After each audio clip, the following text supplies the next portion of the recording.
Well, hello there, ladies and gents. Great to see you again. Welcome back to Path to Abundant Living. I'm Ryan Ruff, your moderator, but as always, I'm joined by the guys. That's Matt Nordman and Scott Morrison of Morrison Nordman Wealth Management. Got a great conversation teed up for you guys today, literally and figuratively teed up. You'll appreciate that pun in just a moment. But we've got a great guest joining us today. Today we have Mr. Russ Holden. Russ is the founder and CEO of Caddy For A Cure. Really a great organization that we're going to be jumping into. Awesome message. They're doing some really fantastic work out there. And of course, we're going to bridge the gap, right, between Matt and Scott's world of wealth management and the work that Russ is doing with Caddy For A Cure. Before we bring Russ on and get into the nitty gritty of everything, let's say hi to the guys. Scott, Matt, good to see you guys this morning. How we doing? Ryan, doing morning, well. Ryan. To you. Professor, how are you this morning? I'm great. How about yourself? It's an unbelievable day. Excited to be here. You were saying a moment ago, it's like early summer, or free summer, if you will, for Michigan folks up there, 85 and sunny today. Well, hey guys, look, so we've got Russ Holden, exciting guest. I know we've had this one circled on the calendar for a little bit. We'll welcome him on in just a moment. But before we do that, Matt, why Russ? Why'd you want to have him on the show? And what are we getting into today? That is a great question, Ryan. A little bit ago, early May, I want to say, I was down in Florida, Longboat Key, at a conference.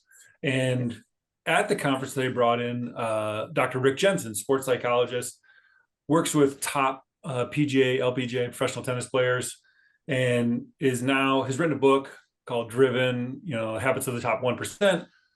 Talked with Rick afterwards and was like, hey, this is a great message. A lot of people should hear it. And in discussions with him, said, wealth management is what we do, but what we're known for is empowering families to spend and give fearlessly.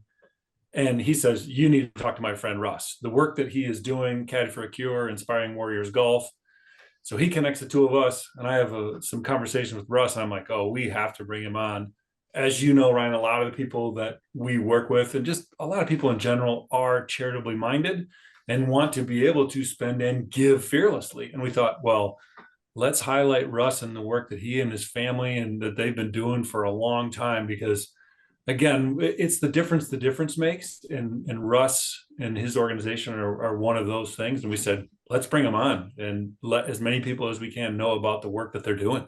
I love it. I think it's great. And, for those recurring listeners, they're aware, charitable giving, charitable intent's a big part of the overall wealth management equation, through many conversations as we've had on this show in the past surrounding that nook and cranny of wealth management. But we're going to get into it with Russ today. So Russ, super happy to welcome you aboard. Thanks so much for carving some time out of your busy schedule to be with us on Path to Abundant Living. Appreciate you. Well, glad to be here. Thank you very much. And thank you very much for that nice warm opening, Matt. It is kind of unique how things work, and great friendships with Dr. Rick Jensen, as you mentioned, is just a fantastic guy. And I couldn't think of a better link for us to all be together here than Dr. Rick Jensen. Fantastic guy. Yeah. So you, like us, we're in Michigan, and you and your wife are originally from Michigan. You're down in Florida now. So how do you get involved in golf, right? Being in Michigan, we know that the golf season is rather short compared to other locations in the country. So how do you get involved in golf? So I was actually a hockey player. I grew up playing hockey in Detroit, and thought that was my path to my life, was playing hockey. And my dad was a golfer and just loved to play and dragged me out there. And I hated it.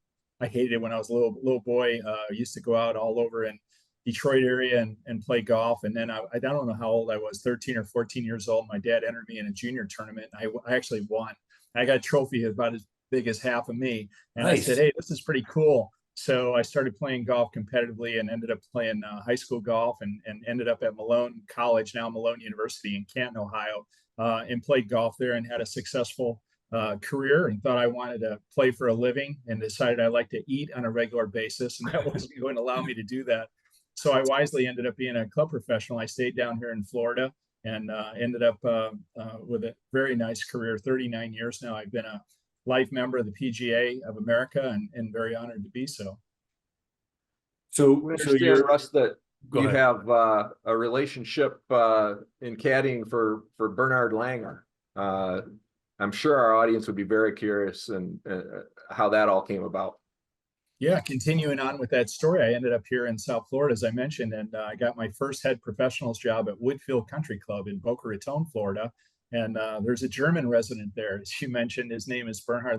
He's got a couple of green jackets in his closet, and World Golf Hall of Famer. And I met him in 1987 after he'd won his first Masters in 1985. And we were there at the club together, and we went out and played, and we hit it off. We shared all the same values and the same worldview, whether it be family, eternity, life. Just we were fantastic, good friends almost right from the get-go. And he ended up asking me to caddy for him a couple of years later after I had been coaching. You know, back then we didn't have these cell phones and all the technology that we had then. And he used to have his regular coach, Willie Hoffman, since he was a little boy, would come in and spend a couple of weeks with Dr. Rick Jensen, as a matter of fact, way back when at Woodfield. And they were very kind. They'd speak English, and I'd kind of be like a sponge, and I'd listen in to everything I could to find out what was going on with Bernhard's golf swing. And then when Willie would leave, I was his secondary eyes away from Willie, I guess you could call it. And then he asked me to caddy for him. As I mentioned, I wanted to play for a living. And here I was with the third ranked player in the world. And I'm out there rubbing shoulders with Greg Norman and Jack Nicklaus and Arnold Palmer and all the Giuseppe Ballesteros, all the great players of the day. And I was hooked. I was like, it's like Ma Bell used to say, it's the next best thing to be in there. And I really enjoyed it, and I loved it. And I started caddying part-time for about 12 years. I would fill in for his longtime caddy, Pete Coleman, and then Pete quit. And I was in the right place at the right time and ended up caddying for him full-time for almost 7 years on the PGA Tour and worldwide. Wow. Okay. So there's, I'm sure, a million stories, which again, we don't want to take your entire day talking about that. But so what's the difference among caddies? So like when people look for advisors or wealth managers, financial planners, what term you want to use, there are some who focus on, hey, we're totally order taking, whatever, versus those that do all in companies, wealth management, virtual family office. There's the story Jack Nicklaus talked about, his caddy, he had three criteria for that, right? Show up, keep up, shut up. Right. Yeah. Which I'm sure that there are some still today that ascribe to that. But what do you see, and what have you seen in the difference between caddies, and similar to advisors? Yeah, if you'd asked me this question 30 years ago, I wouldn't have had the answer for you, because throughout my whole career, I'd done everything. I was working at Dearborn Country Club in Michigan, as I mentioned, and I'd worked in the bag room. I'd worked in the pro shop. I'd worked out on the golf course. I'd done everything. I'd never caddied a day in my life before I caddied a major championship. He asked me to come caddy at the PGA Championship. But, to answer your question, every player is different. Every situation is different. And, the caddy wears many, many hats. He's a meteorologist, he's a nutritionist, he's a psychologist, he's a agronomist. There's so many different areas that a caddy goes into. And when you get a player like Bernhard, who's very well documented, he's German, he's very analytical, he looks at everything upside down, inside out, in every way.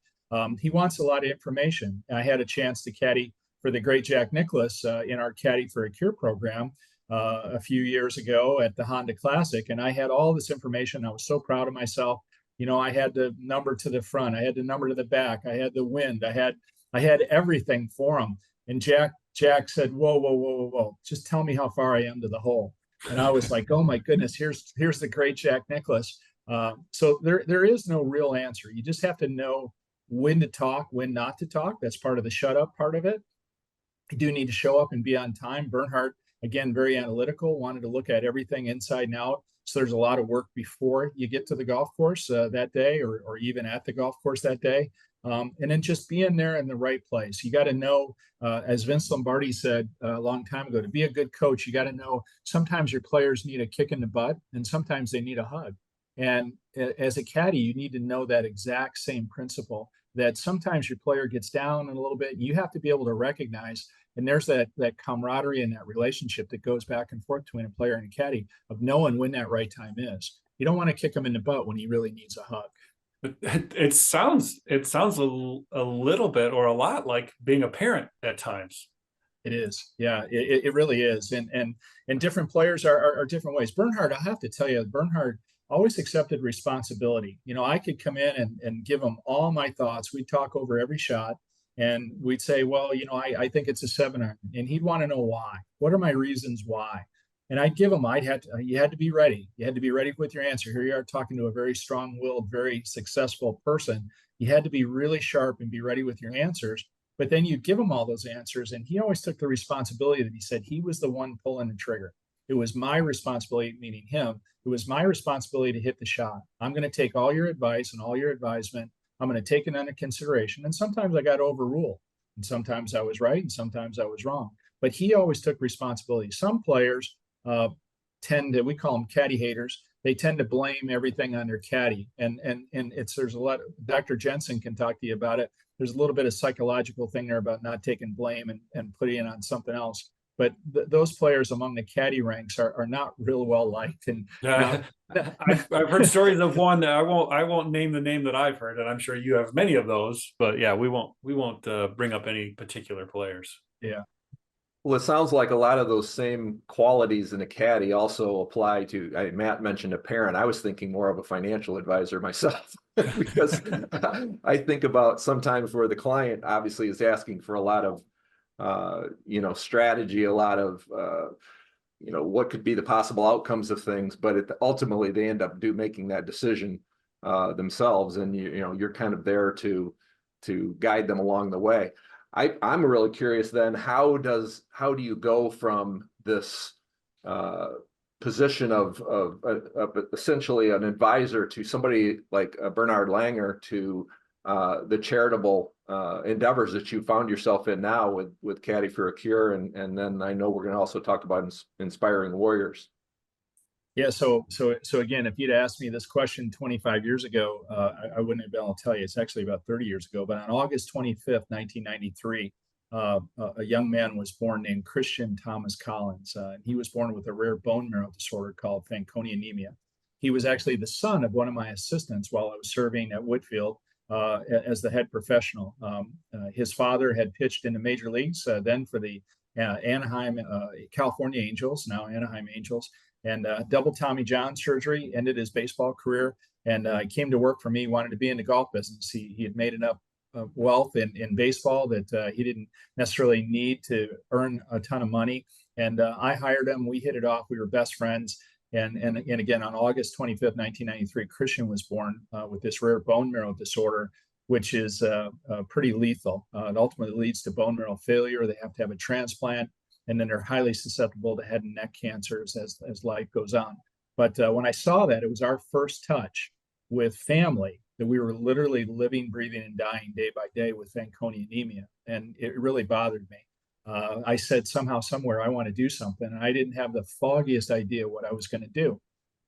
So kind of fast forward, that I've already explained, into my caddy experience. Here I am rubbing shoulders with Ernie and Sergio and Phil and Tiger and all these people. And I felt a lot of envy as I was walking down these fairways, that there's Matt. He's looking at me going, boy, what would I give to be able to trade places with him for a day and feel what that's like to be inside the ropes and be with one of these great players. So we had an idea. We kicked it around. And then kind of fast forward, the family had 2 more boys, both healthy. And then on July 2nd, 1998, Kalen Collins was born. Kalen Archer Collins was born, and he also has what we call FA, Fanconi Anemia. So that was it. The deal was sealed, and I knew I wanted to do something, and had this idea about caddying still. And I went to the PJ Tour.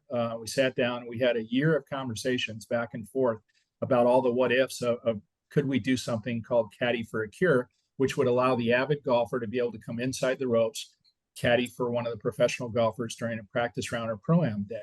And the tour gave me a very short leash up front and said, we like it. We did 5 events our first year, and they wanted to reconvene afterwards and see the impact on the players, the fans, the events, the security, all the different facets that we were looking at.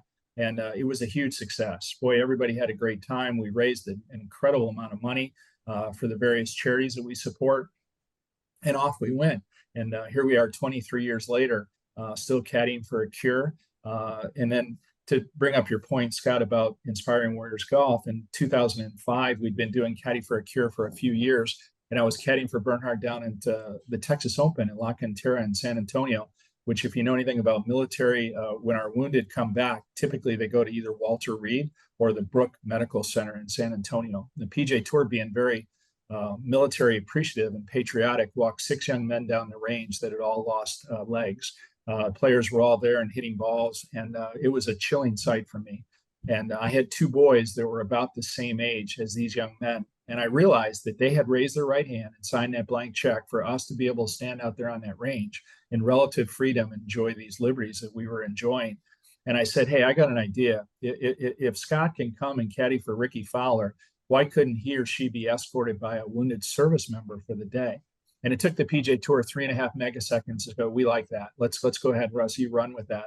So at that moment, we morphed into a military initiative, and we started providing these experiences and did that successfully for almost 17 years, providing wounded the opportunity to come and escort Matt or Scott or Ryan while they had their great day with their tour player for the day. Wow, that is unbelievable. And we talk about the difference makes. You and I talked about that, Russ, that this is generational, the work that you're doing. So what's the process now for, and walk us through, what does Inspiring Warriors Golf look like today in 2024, and what goes through the process for, which I know you're going to talk about, bringing these vets in for the week? So Inspiring Warriors really happened because of COVID. We got shut down. You know, we were all well aware of what happened to the world and the bubble and all that kind of stuff, and access, and we were disallowed access. You know, everything got shut down in the world of golf, and we still wanted to continue to keep serving. We were feeling and knowing what the impact was on these catastrophically wounded veterans, and we knew that golf is really good. There's an incredible respite. It's incredibly therapeutic. And again, I'm a PJ member. I'm a PJ professional. Growth of the game. I want us all playing golf, whether you play well or not so well. I just want everyone out there playing golf because I know the benefits of it. So while we're sitting there in COVID, kept thinking, and again, I missed teaching. I'd gotten away from that aspect of my professional career. And I had an idea. Why don't we do a week-long mission where we would bring in 12 catastrophically wounded veterans and add a little twist to it. That's not that real to or new to just do a golf camp. But what we wanted to do is add life coaching. Guys like Dr. Rick Jensen and Gary Player, Bob Ford from Oakmont, Dennis Walters, bring in inspirational speakers throughout the week that could really do a lot of inspirational stuff and then actually inspire them. And we did one, we did a little beta test, and it was over the top successful. The impact that we had by having those men and women for a whole week was just over the top. And we did a debrief, and we realized that we can do things better. And we've gotten better and gotten better and gotten better. And now it's exploding. The impact that we have in seeing men and women as they leave our mission is just over the top successful. And we're going to hopefully talk sometime about our partnership with the Warriors Journey, which is the most integral part of what we do. I'm one-dimensional. I do the golf side of it, and I do it pretty well. We're using all of our assets that we've accumulated through the years being on the tour and whatnot. But most importantly, the Warriors Journey is a group that we partnered with out of Springfield, Missouri, and they specialize in suicide prevention. And they take these warriors after they leave our camp and leave our grips, and they take them on their journey through the rest of their life. They help them with VA benefits. They help them with disabilities. They help them with hot water heaters should they need them. They help them with a car loan. They help them in their journey, and have a great mantra: body, mind, soul, and spirit. And it totally aligns with what our worldview is. And it's been incredible to hand them off. Golf is just the bait that gets them in, and then we hand them off to the Warriors Journey. Well, I was going to bring that up is Pastor Kevin Weaver from the Warriors Journey. How did, just in 30 seconds, how did you meet him? And then, correct me if I'm wrong, he's part of how you decide or help narrow down, because I'm sure there are just an unbelievable number who would qualify to come in for the week to work with you all. Yeah, we were at the Honda Classic with Greg Norman, as a matter of fact, doing Caddy for a Cure, and I had 4 wounded SEALs on the bag for the celebrities there. And there was a guy, and one of the celebrities, a guy named Dan Beaver, world trick shot artist, incredible guy, and he's aligned with the Warriors Journey. He introduced me to Kevin, said, you got to meet this guy. And Kevin's retired Air Force. He was also a pastor for 25 years. He's a man's man, and he's just the most real guy that I've ever had. And we struggle. There's so many men and women are out there that need what we have to offer. And we have a application process that they go through, and we look at everybody based on what their need is and where they fit in, what their difficulties are. And we make that painful decision to select them. But hopefully we're going to be able to scale this up and cover everybody as time goes on. And they're coming in just real quick. They come in for a week, and like you said, work on mind, body, soul, and spirit, and get unbelievable teaching at an unbelievable facility. Correct? Yeah, that's right. We have a number of different facilities. We have PJ Golf Club here in Port St. Lucie, where I'm at. We have the Trump International. President Trump has gotten deeply involved with what we're doing and offering his golf course up to us. Several other golf courses in the area, but we have some world-class teachers. We have Bob Dolan, who's in the PGA Golf Hall of Fame. Bob Ford, who's simply iconic in the world of golf, head professional at Oakmont and then Seminole. Yeah, we have them for a whole week. We pay for everything. We treat them to food, golf, swag. We give them a great package. And then if they have caretakers who are wives, we'll bring the spouses in as well. We bring service dogs in as well. And we bring them in from all over the country. And it's just an incredible week. Incredible. And just real quick, you had shared that your wife and both your kids are involved as well. We are, yeah. My wife does all the logistics, and she's actually the brains of the outfit, as well as the good looks. She does an incredible job. As you can imagine, logistically, it's very difficult with people with adaptive and special needs traveling from all over the country, special seating needs, special flight needs, dog needs. My daughter, who just graduated from the University of Tennessee, go Vols, after playing successful golf there at the SEC and D1 level. She is incredibly involved with our program. And then my son is also a golf professional here in West Palm Beach, and he is deeply involved with our program as well. Fantastic. What impact, Russ, if you can share, have you seen in the Warriors that have participated? You know, the thing is when the men and women come in the first day, they kind of look at us through one eye, like, you know, what's this all about? Hey, what's going on here? And they come in on Monday, and then on Tuesday, we start to see a little bit of opening up, and they realize they're among friendlies, that everyone here is pretty friendly, and they're meeting their fellow warriors, their battle buddies. And by Tuesday evening, we're starting to see a little bit more movement. By Wednesday, we see laughs, we see jokes, we see all kinds of stuff. And by Thursday, we see tears because we realize that it's coming near the end. And our keynote speaker on Thursday night is usually somebody of pretty good prominence. We see that impact that we've had over this entire week. We do a WhatsApp chat group, and we keep everybody talking, and that continues on post that. But the impact is that friendship, that they know through their invisible wounds that they all suffer, that we've got their six, we've got their back. And they now have gained probably upwards of 20 people that are instrumental in their lives, that if they have a problem or they have issues, they can reach out to them. Wow, that's the generational impact that you don't necessarily see, but you know is occurring. So wow, as they say, kudos to you.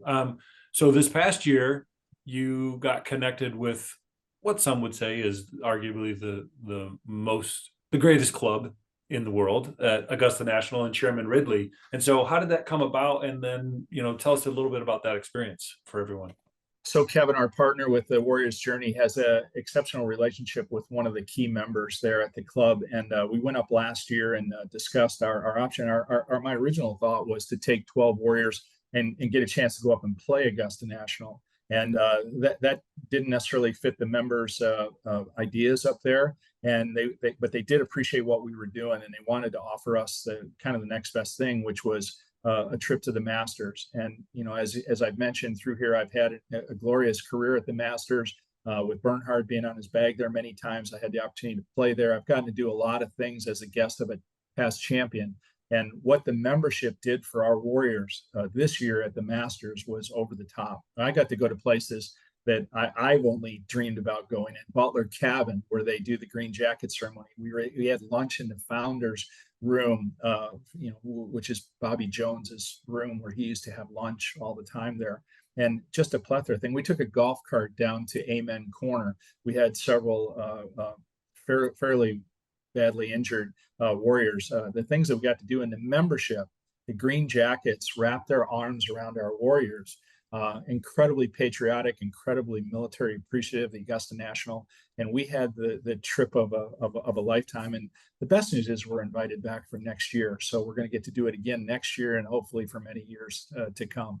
So for those of us that are golf nerds and really love it, so myself and Ryan, Scott likes golf but is not so much of a golf nerd. His dad was a golf coach at Olivet College for, what was it, Scott, 30 plus years? Yeah, wow. It was a long time. They had nationally ranked teams, hosted one of the national tournaments, but he gave up on me early. Scott doesn't play.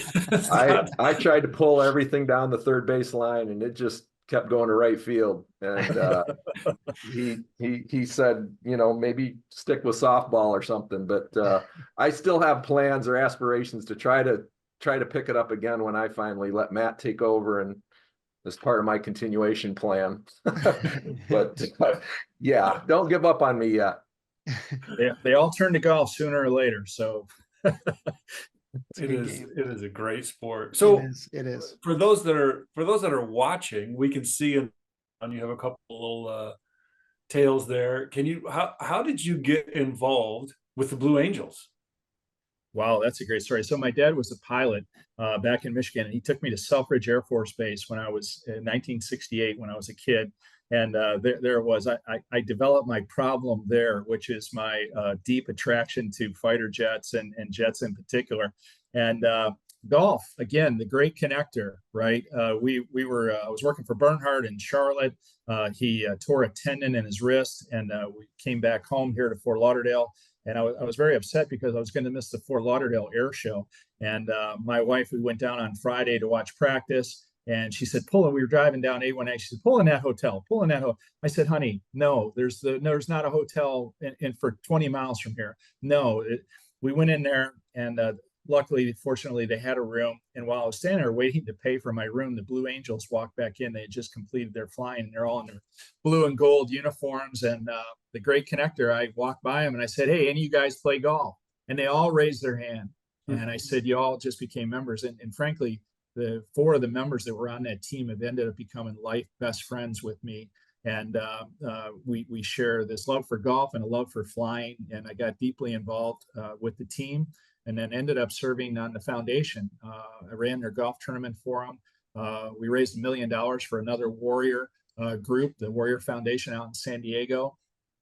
And I ended up serving as their executive director for a brief period of time with the Blue Angels. And it's just been a phenomenal thing. And again, going back to golf, it's all because of golf. Golf got us to one of my greatest dreams, which is to fly in the backseat of a Blue Angels jet. Got to do that. What was what was that like? Because again, you see it, right? We've all seen the videos of it, and if you haven't, it's totally worth it. And as you mentioned, there's the movie out right now about the Blue Angels. What was your experience like being the Rio? Well, you mentioned the movie, a great movie, by the way. The African-American pilot, Julius Pratt, Whiskers, was my pilot. He was my guy. One of the greatest guys I ever met. And he was awesome. As I mentioned, I had some good friends, and I had 8 weeks to get ready. And I had some pilots, good friends, told me how to prepare. A lot of glute work, a lot of ab work, a lot of breathing. And I knew what to expect. There's no way to prepare for pulling that many G's. There's nothing in life that you can do in normal life to prepare for it. But I had enough work, and I actually made it. I didn't pass out. It was tough, but I also didn't have any stomach issues or anything like that. And if my wife's not around and not listening, she's not going to see this, right? Greatest hour of my life. That's fantastic. That's good. That's fantastic.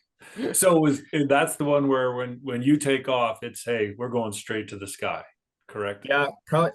I tell people often that I went from the most scared I've ever been in my entire life to possibly the most ecstatic I've ever been in my entire life, because we took off, did the vertical takeoff. We were in NAS Jacksonville, and pulled. You just pull. It's for a brief moment. You pull 4 or 5 Gs, and it kind of knocks you out. And then we were going straight up, and I'm looking down over Jacksonville, and specifically, here you go, golf again, TPC Sawgrass.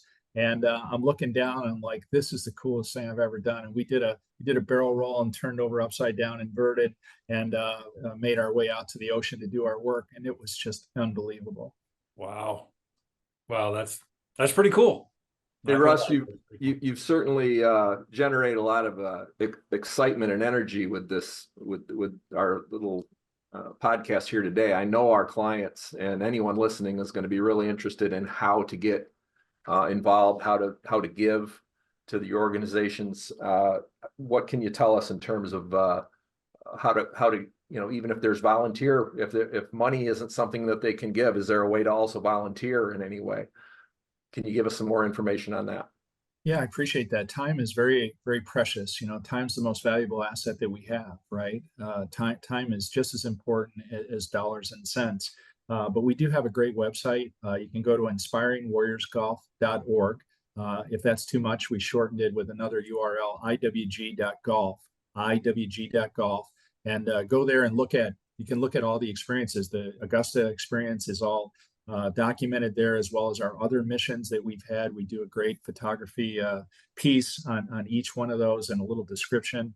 But it's expensive to run these. We all travel these days. We all know what it's like with hotels and flights and everything. And we know that we're doing the Warriors a great job, and it's a great service to them. And we can always use funding, and it's very important and critical to our mission to be able to scale it and move forward. So, respectfully and humbly, we ask people to go look at our website, look at who we are and where we've been, and respectfully, if that would be something that would be under consideration, we'd greatly appreciate it. Use the contact form to reach me personally. With regards to volunteering, we have tons of different ways. We run a big golf tournament here in Florida in October of every year, and then we have various Inspiring Warriors golfs all over the country now. We're looking at doing one in Washington, D.C. We're looking at doing one in Branson, Missouri. And we also have our home base here in South Florida. So if any of those locations are something that sparks your interest, hey, I want to be a part of this, we'd love to talk to you. Fantastic. Russ, before we wrap up today, you were mentioning the week experience for a lot of these vets that they go through with you guys. And you mentioned the tears by Thursday. Throughout those experiences, has there been a profound moment or story that you might be able to leave us with that really speaks to the impact of the work that you guys are really doing for these vets? Yeah, that one comes right from the heart. We were at Augusta this year, and Mrs. Blanchard, who is the wife of the member at Augusta,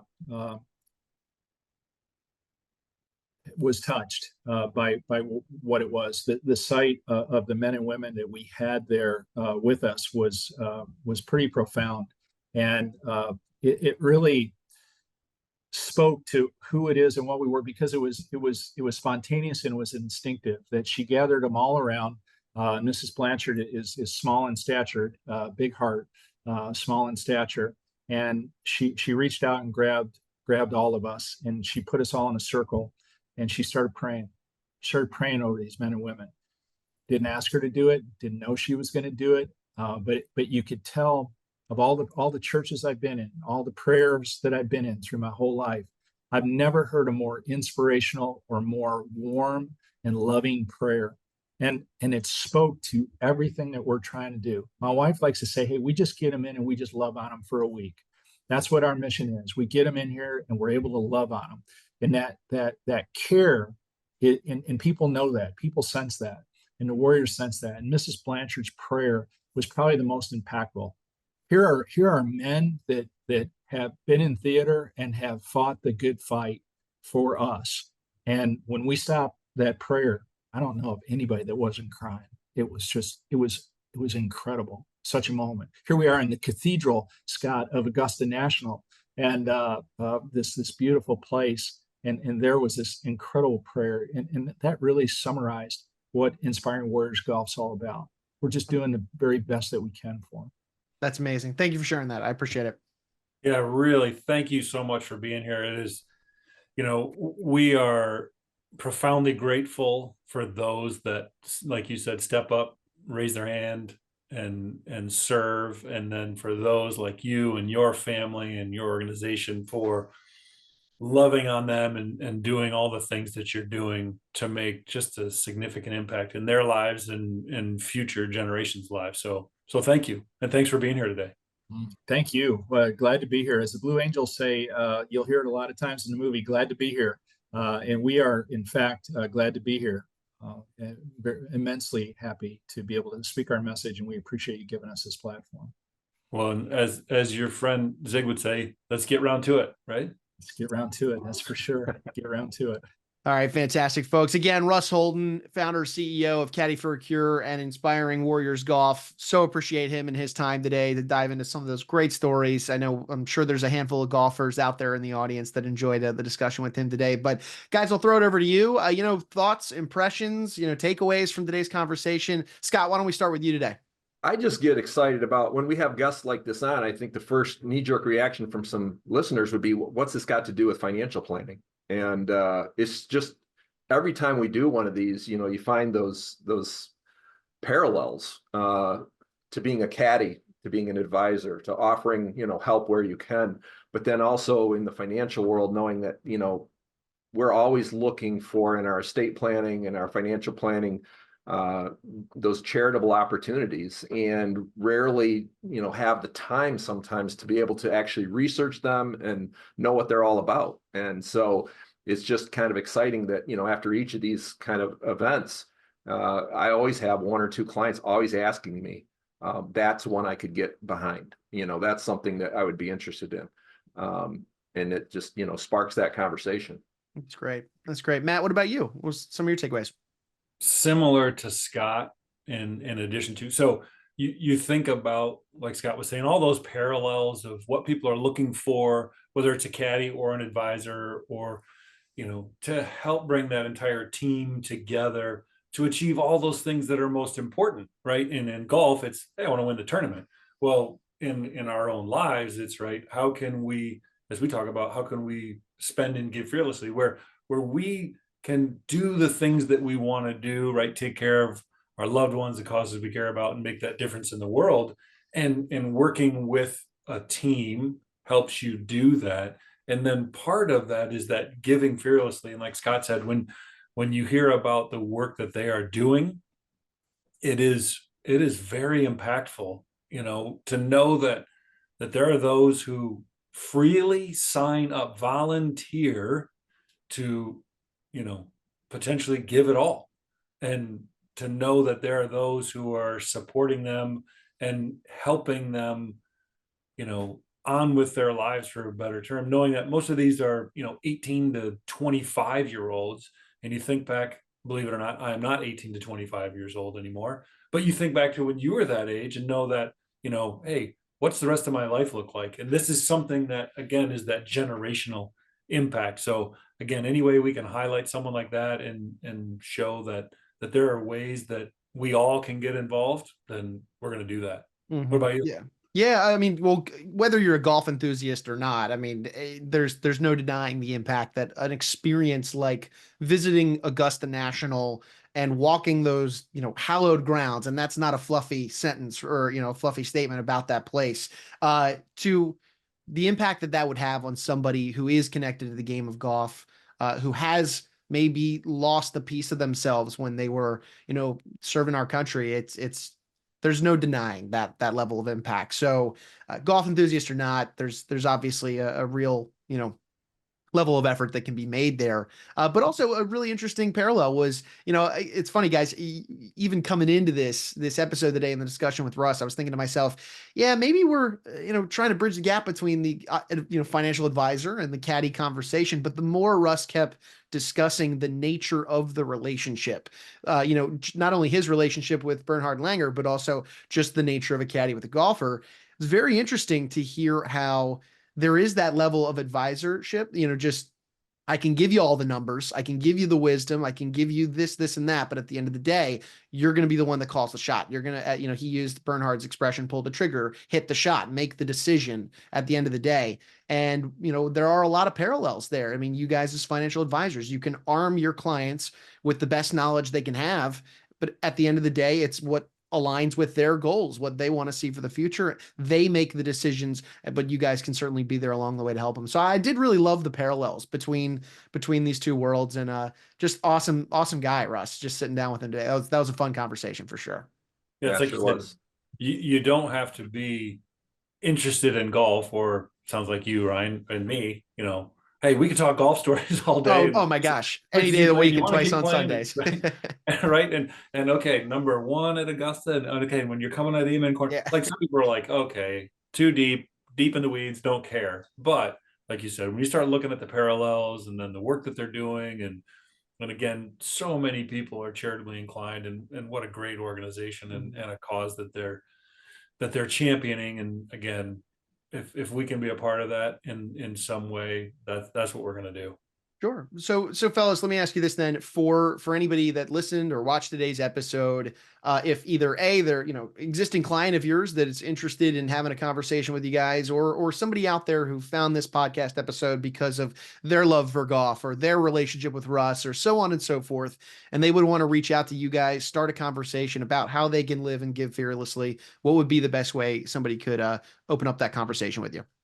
Sure. The traditional way, pick up the phone, 517-333-7967, or go to our website, morrisonnordman, with 2 N's on the end.com. And you can click on a link and you can set up an appointment with Scott or me, and 15-minute get to know you and just figure out how we can help and point you in the right direction. Fantastic. Well, guys, I appreciate you and your time as well, of course, as Russ's. But looking forward to being back on the next one, and I'll see you guys soon. All right. See you, Ryan. Have a great day. Take it easy, Ryan. All right. Thanks, guys. And look, hey, folks, we're going to take one final moment, as we always do, and thank you all for spending some time with us on the podcast today. If you enjoyed today's discussion, you learned a thing or two, you had fun with us and Russ, of course, I know I did, selfishly. But if you enjoyed today, make sure you hit subscribe on whichever platform you did check us out on today, so that you don't miss out on any future conversations where Matt, Scott, and I sit down and we dive into the weeds on a specific wealth management topic, or we bring on an esteemed guest like Russ today to talk about their expertise, their world, and the bridge between wealth management and their world. So, by subscribing, you won't miss out on any of that stuff and some of those great conversations down the road. Before Scott and Matt, I'm Ryan. We're going to go ahead and say so long now, but we appreciate you stopping by and being with us on Path to Abundant Living.